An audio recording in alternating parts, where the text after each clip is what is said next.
Hello everybody, welcome to the Wonky Angle, where I talk about electronic music, both new and old, and today I'm talking about the second main album from Magic Sound Fabric, Freedom Star. This is not going to be a long review. My thoughts on this album are not complicated, but this album is probably my favorite thing Cameron Limbrick has ever made. Just edging out Uplift Drift by a little. This even made my favorites of all time list, and I even own a physical copy of it, which is cool. Like, the worst tracks on here, to me, are still about as good as the less memorable cuts from the last album, but the best tracks on here are even better and more numerous. I will admit my favorites and least favorites change more often on Uplift Drift, so that is one advantage it has over this, if you want to call it that. Whenever I put this on, I know exactly which tracks are going to resonate more deeply with me than others, but I also like that consistency. So obviously, given the title, there is a bit more of a focus on spacier sounds than before, and that tone is well set by the opener and title track.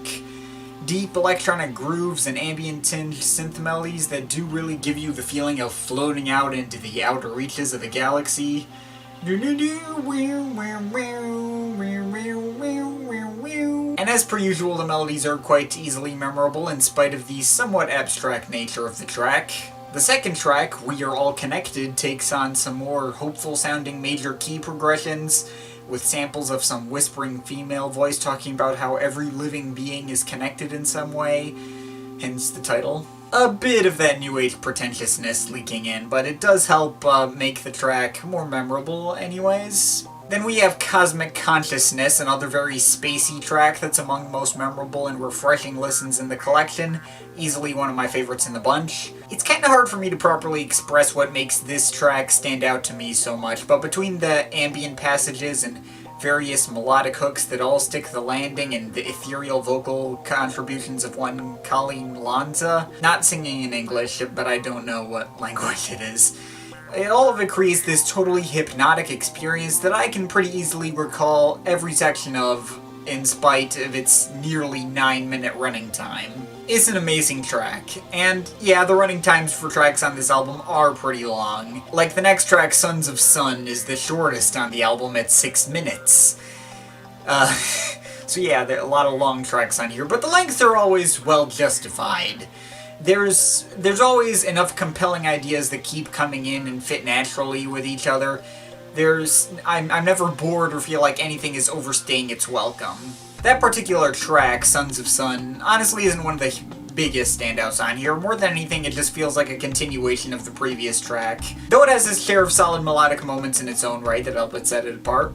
I'm personally more partial to the next track, Flight of the Purple Energetics, which puts a bit of a sneakier spin on the sound. A lot of bass lines that provide a mysterious twist, though as time goes on, the sound slowly starts to get a little more expansive, and all throughout there's these little stabs of what sounds like a sampled male chorus. It's very nice stuff here. Then, after I Am the Wave, which is a smoother and low-key cut that isn't all that special compared to the others, though still plenty of nice synth work in that one. We then get Perfect Light, featuring Limbrick's own vocal performance, and it's not like my thoughts have become visible from the previous album. He doesn't just say the title like twice and that's it. He even has a little chorus to recite, talking about the inside of the sun a little. I also like the acid-ish synth grooves here and the use of Indian tabla percussion in other places. Then we get my other huge favorite track from this album, and probably my overall favorite on the album, Risen City of Electro. Now, the main thing that resonates with me on a deeper level is the track's intro. Basically, the first minute and a half or so is this really minimalistic piano-driven thing with some accompaniment from synth string pads and little flute riffs, alongside watery little synth effects. This intro is among the most emotionally resonant Limbrick has ever gotten for me. It really provides the sense of longing, lonely melancholia. And while the remainder of the track isn't as emotional, it's still pretty brilliant as well. Has a much more SFTG-esque dub influence going from there, and with the rhythms that emphasize the offbeats, got some occasional jazzy harmonies and inflections, and quirky synth lines that are still quite catchy as always. It's just brilliant stuff, as always. Even if the best moments are right at the beginning and the ending kind of tapers off unceremoniously, I'm still absolutely captivated by this track from beginning to end. And then finally we close off the album with the longest and most expansive piece of all, Edenexus. While not that different from most of the other tracks on here, it does make for a very serviceable ending. Most of the first half is filled with your typical hypnotic and spacey production that we've heard throughout the rest of this thing, even featuring what sounds like the drum beat from Air's La Femme d'Argent. There's a couple of breaks in the groove for some ambient washes to be followed by some more energetic drum patterns. And later we even get some eastern flute sounds echoing out in the distance for some extra flavor. If I do have any gripes with this track, is that I don't think it's the best possible ending Limbrick could have picked from. If I were to change up the sequencing, I think I'd move We Are All Connected to the closer, since I feel then you'd have a more cathartic and uplifting note to go out on.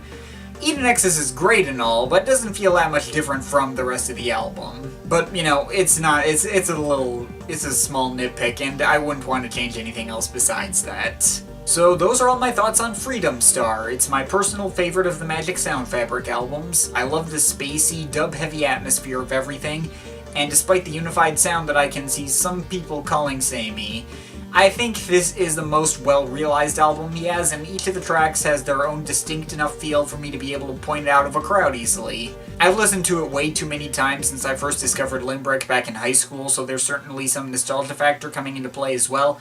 But overall, Freedom Star is an absolutely excellent chill-out album, a longtime favorite of mine, and definitely recommended and worth checking out. I'm overall feeling an 8.5 out of 10. But of course, this is just my opinion. You can feel free to disagree with it, but I'd like to hear your thoughts, so leave the comments in the comment thing down there. Shout out to my Patreon supporters. They're awesome people. If you want to add yourself to that list or make me review something, link to my Patreon is in the description. But yeah, that's pretty much it. That's all for today. See you next time.